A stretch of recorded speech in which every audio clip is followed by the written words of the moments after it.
தித்திக்கட்டுமே தமிழர் திருநாள் தி சென்னை சில்க்ஸின் ஆடைகளோடும் ஆஃபர்களோடும் let the celebrations begin. Captain Miller. குறைந்த விலை நிறைந்த தரம், தங்கள் தேவைகள் அனைத்தும் ஒரே இடத்தில். ஜெயச்சந்திரன். சதமக மணிநீலா சாரு கல்ஹார ஹஸ்தா ஸ்தனபர நமிதாங்கி சாந்திர வாத்சல்ய சிந்து என்கின்றார் சுவாமி வேதாந்த தேசிகன்.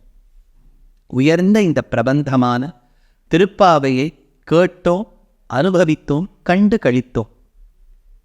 இந்த திருப்பாவையை பாடியதால் ஆண்டாள் தெரிவித்தது, ஒவ்வொரு ஜீவாத்மாவும் பரமாத்மாவை நோக்கியே செல்ல வேண்டும். அந்த பரமாத்மா என்பது உயர்ந்த திவ்ய தம்பதிகளாய் இருக்கக்கூடிய ஸ்ரீயப்பதியான நாராயணனும் ஸ்ரீ மகாலட்சுமியும். சரி, இது ஒரு பக்கம் இருக்கட்டும். ஆண்டாள் பிறகு என்ன செய்தாள்? அவளே காமனை நோக்கி விரதம் இருந்தாள். தையுறு திங்கள் தரைவேளக்கீற்றி தன்மண்டலமிட்டு மாசி முன்னாள் ஐயனு வடக்குண்டு திருவணிந்து என்று காவனை வினவினாள். உனக்காக நான் போலிட்டு இருக்கேன், எப்படியாவது என்னை கொண்டு பகவானோடு சேர்த்து விடு. முன்னாடி நீங்கள் நினைச்சப்பள் திருப்பாவையே அவர் கிட்டத்தட்ட பெருமாளைத்தானே பிரார்த்தித்தாள். மறுபடியும் இதற்கு காவனை நோக்கி செல்ல வேண்டும் என்றார். காதலில் வசப்பட்டவர்கள் இப்படிலாம் மன்னிப்பா போல இருக்கு. அப்படி பிரார்த்தித்தாள். அடுத்ததாக நாமமாயிரம் ஏத்த நின்ற நாராயணா நரனே, உன்னை மாமித்தன் மகனாக பெற்றாள் எமக்கு வாதை தவிருமே, காமன் போதற்காலம் என்று பங்குனி நாள் கடை பாரித்தோ, தீமை செய்யும் சிறீதரா எங்கள் சிற்றில் வந்து சிறையேலே என்று சிற்று சின்ன சின்னாக மணல் புன்றை எழுப்பி காமனை பிரார்த்தித்து கண்ணனை அடைய வேண்டும் என்று நினைத்தாள். கண்ணன் கரைத்து விட்டார். சரி, அடுத்தது நாம் விடிய கார்த்தால எழுந்து கோழி அழைப்பதன் முன்னம் குளிர்ந்து நீராடுவான் போந்தோ என்று கண்ணனை நாம் பிரார்த்திக்க வேண்டும் என்று நினைத்தாள். கண்ணனோ வஸ்திரங்களை எல்லாம் எடுத்து விட்டார்.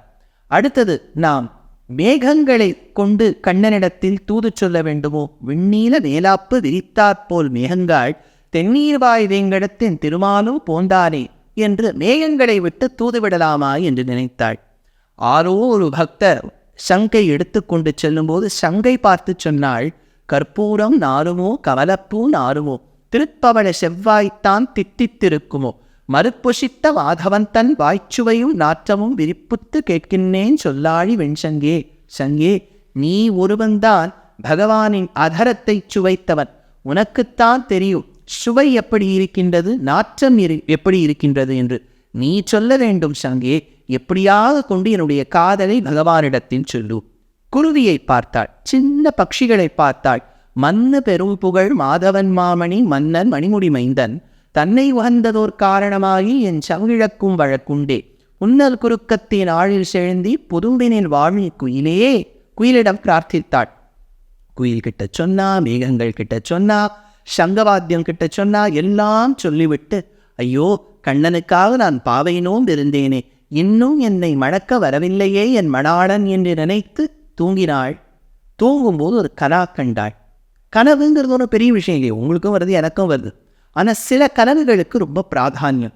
ஸ்ரீமத் ராமாயணத்தில் பரதன் அப்பாவுக்கு ஏதேனும் நடக்கப் போகிறதோ என்று கேகய தேசம் ராஜகிரகத்தில் இருக்கும்போது கனா கண்டார்.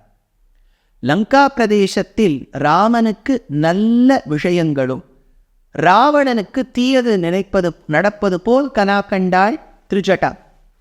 ஸ்ரீமத் பாகவதத்தில் உஷா பாணாசுரனுடைய மகள் தான் அனிருத்தனை மணாளராக வரிப்பது போல் கனா கண்டாள்.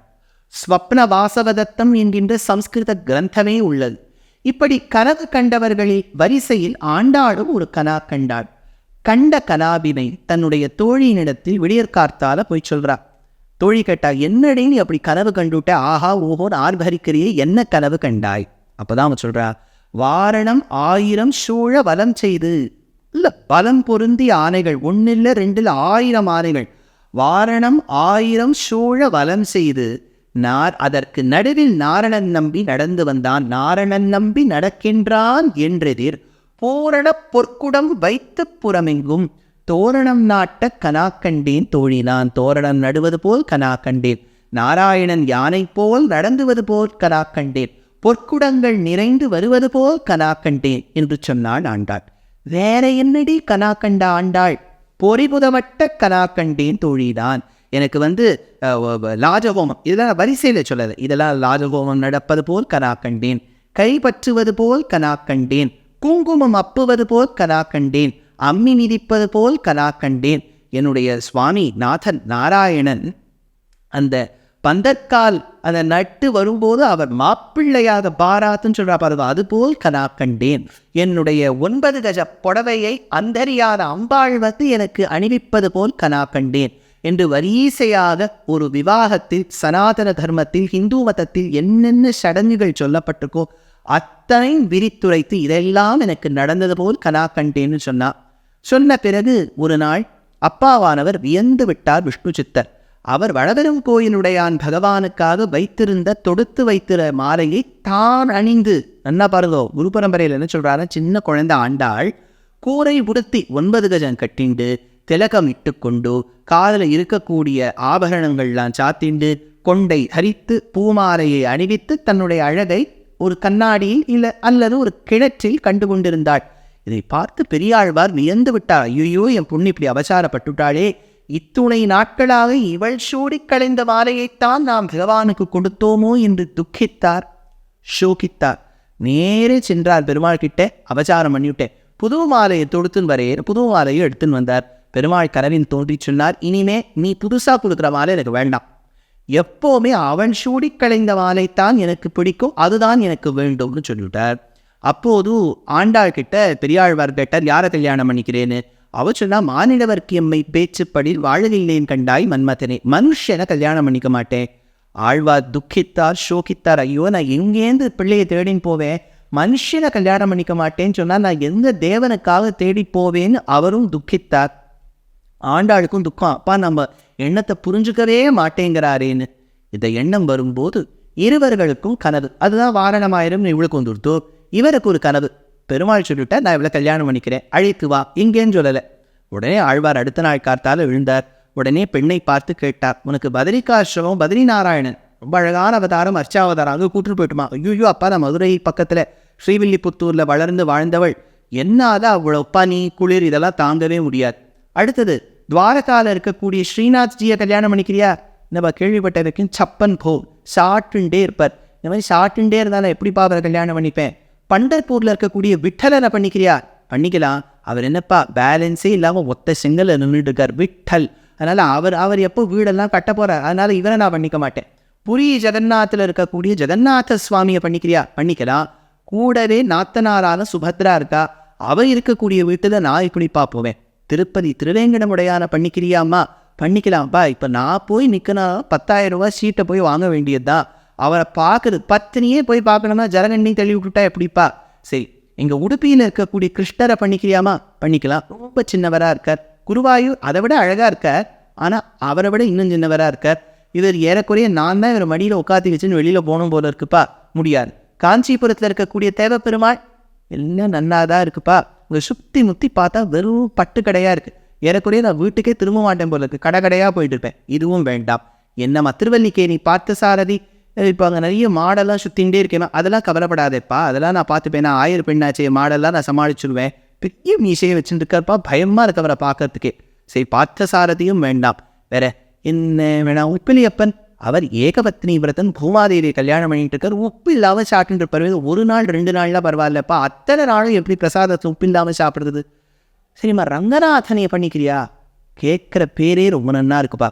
ஸ்ரீரங்கத்தில் இருக்கக்கூட ரங்கநாதனையே பண்ணிக்கிறேன்ப்பான்னு சொன்ன உடனே அழகாக அலங்கரித்து தோழிக்கினியானில் ஏற்றிக்கொண்டு அகண்ட காவேரியை தாண்டி, அந்த அம்மா மண்டபத்தை தாண்டி, அடைவடைந்தானை தாண்டி, சித்திரவீதியை தாண்டி, உத்தரவீதியை தாண்டி நேர உள்ள போனா அந்த காயத்ரி மண்டபத்தில் உற்சவர் அழியமடவாளன் நம்பெருமாளுக்கு ரொம்ப அழகா அலங்காரம் பண்ணி வச்சிருந்தா. பட்டர்கள் இங்கு மாலையோடு நிற்க, பெரியாழ்வார் இங்கு ஆண்டாளுக்கு மாலையோடு நிற்க, ஒருவருக்கு ஒருவர் மாலை மாத்திண்டாளாம். யூனாதிகத்வ சமதா விஷயை விவாதைகின்னு தேசிகன்.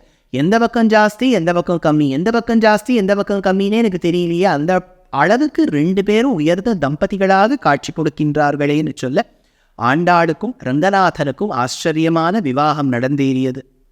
இந்த விவாக மகோத்சவத்தை திருப்பாவையையும் கேட்டு, அவளுடைய தனியன் பிரபாவத்தையும் கேட்டு, அவளுடைய நாச்சியார் திருமொழியில் இருக்கக்கூடிய சாராம்சமான விஷயங்களையும் கேட்டு, கடைசியாக அவளுடைய திருமண விசேஷத்தையும் கேட்ட உங்கள் அனைவரின் வீட்டிலும் மங்களங்கள் உண்டாகும்.